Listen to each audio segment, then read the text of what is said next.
ಇವತ್ತು ನಾವಿದೀವಿ ಚೆನ್ನೈನಲ್ಲಿ.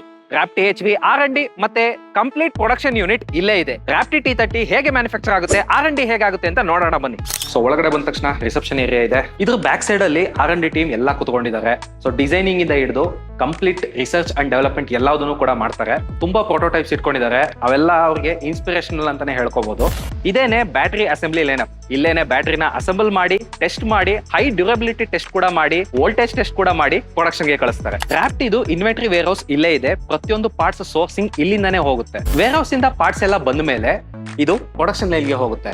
ಸೊ ಈ ಒಂದು ಪ್ರೊಡಕ್ಷನ್ ಲೈನ್ ನಲ್ಲಿ ಫ್ರಮ್ ಸ್ಕ್ರಾಚ್ ಚಾಸಿಸ್ ಇಂದ ಹಿಡಿದು ಬ್ಯಾಟರಿ, ಮೋಟಾರ್, ಯೂನಿಟ್ಸ್, ಮತ್ತೆ speedometer, ABS unit, tyres, so ಪ್ರತಿಯೊಂದನ್ನು ಇಲ್ಲೇ ಅಸೆಂಬಲ್ ಮಾಡ್ತಾರೆ.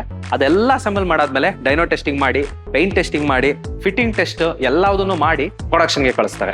ಫೈನಲಿ ರಾಪ್ಟಿದು ಸರ್ವಿಸ್ ಸೆಂಟರ್ ಎಲ್ಲಿದೆ ಅಂತ ಕೇಳೋದಾದ್ರೆ ಎಕ್ಸ್ಪೀರಿಯನ್ಸ್ ಸೆಂಟರ್ ಹಿಂಭಾಗದಲ್ಲೇ ಇದೆ. Genuine spare parts, trained technicians ಮತ್ತೆ ಫುಲ್ಲಿ ಎಕ್ವಿಪ್ಡ್ ಸರ್ವಿಸ್ ಸೆಂಟರ್ ಇಲ್ಲಿದೆ. ಸೊ ಇದಾಗಿತ್ತು Raptee HV complete factory tour. So ಇದರಲ್ಲಿ vehicle assembly unit, battery unit, warehouse, so ಎಲ್ಲಾದನ್ನು ನೋಡಿದ್ವಿ.